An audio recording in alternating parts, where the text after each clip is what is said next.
আজকে বাসায় রান্না করা হচ্ছে রুই মাছ, বেগুন দিয়ে রুই মাছ রান্না করা হচ্ছে। এটা আজকে আমি নিজে রান্না করতেছি, যেহেতু আমার ওয়াইফ বাসায় নেই।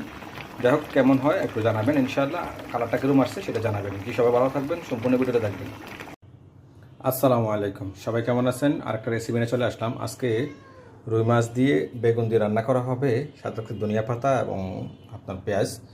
আচ্ছা, যেহেতু আমাদের ফ্যামিলির সংখ্যা কম বা আমার ওয়াইফ এবং আমার ছেলে নেই, আমি আর আমার মেয়ে আছি। যাই হোক, শুরুতে আগে মাছগুলো ফ্রাই করে নিচ্ছি। এখন মাছগুলো দিয়ে দিচ্ছি।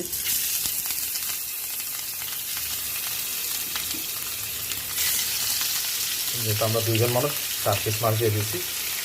মাছ ফ্রাই হয়ে গিয়েছে, আমরা উঠিয়ে নেব। মাছ হয়ে গেছে, উঠিয়ে নিলাম। এখন আমরা বাকি কাজ করব। তেল দিয়ে দিলাম। আমরা এখন পেঁয়াজটা ভালো করে তেলের সাথে মিক্স করে নিচ্ছি। পেঁয়াজটা ভালো করে কষানোর জন্য দিয়েছি লবণ। এখন লবণটা দিয়ে ভালো করে মিক্স করে দেবো, যাতে তাড়াতাড়ি কষে যায়। পেঁয়াজ মোটামুটি কষানো শেষ। আমরা হালকা পরিমাণ পানি দিয়ে দিচ্ছি, যাতে যে মশলাগুলো দেবো ওগুলো একদম পুড়ে না যায়। ভালো করে মিক্স করে দিচ্ছি। এখন দিয়ে দিচ্ছি মরিচের গুঁড়া, এখন দিচ্ছি হলুদের গুঁড়া, এখন দিচ্ছি ধনিয়ার গুঁড়া। এখন ভালো করে মশলাটা মিক্স করে দিই। আজকে বাসায় আমি নিজেই রান্না করতেছি, দেখি আজকে আমার রান্নাটা কীরকম হয়। টমেটো কষানো শেষ। আমরা এখন বেগুনগুলো দিয়ে দিচ্ছি। এই যে বেগুনগুলো দিয়ে দিচ্ছি। এখন বেগুনগুলো ভালো করে মিক্স করে দেবো।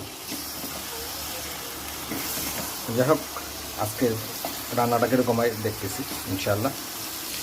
মাশাআল্লাহ, খুব সুন্দর কষানো হচ্ছে। আর একটু লাড়া দিয়ে মিক্স করে নিই। আসলে আমি একা তো এক হাতে মোবাইল, এক হাতে লাড়াটা। যাই হোক, সবাই একটু দেখবেন, কষ্ট করে ভিডিওটা সুন্দরভাবে করতে চেষ্টা করতেছি। মাশাআল্লাহ, মোটামুটি কষানো হয়ে গেছে। আমরা এখন লাড়া দিয়ে পরিমাণ পানি দিয়ে দেবো। যাই হোক, আমরা দিয়েছি এখন পরিমাণ মতো পানি দিয়ে দিলাম। আমরা এখন মিক্স করে ভালো করে কিছুক্ষণ ধরে রেখে দেবো। মাশাআল্লাহ, মোটামুটি পানি ব্লক চলে আসছে। আমরা এখন মাছগুলো দিয়ে দিচ্ছি। দিয়ে দিলাম, এটাও দিয়ে দিচ্ছি।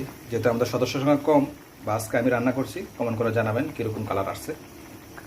আজকে আমি নিজে রান্না করতেছি, আমি আমার মেয়ে খাবো ইনশাআল্লাহ। মাশাআল্লাহ, হয়ে গেল। আমরা এখন উঠিয়ে নেবো। আমরা ধনিয়া পাতা দিয়ে দিচ্ছি।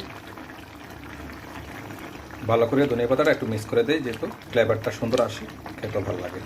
যাই হোক, আজকে হয়ে গেল আজকে রুই মাছের তরকারি, বেগুন দিয়ে রুই মাছের তরকারি। সবাই ভালো থাকবেন। আসসালামু আলাইকুম রহমতুল্লাহ।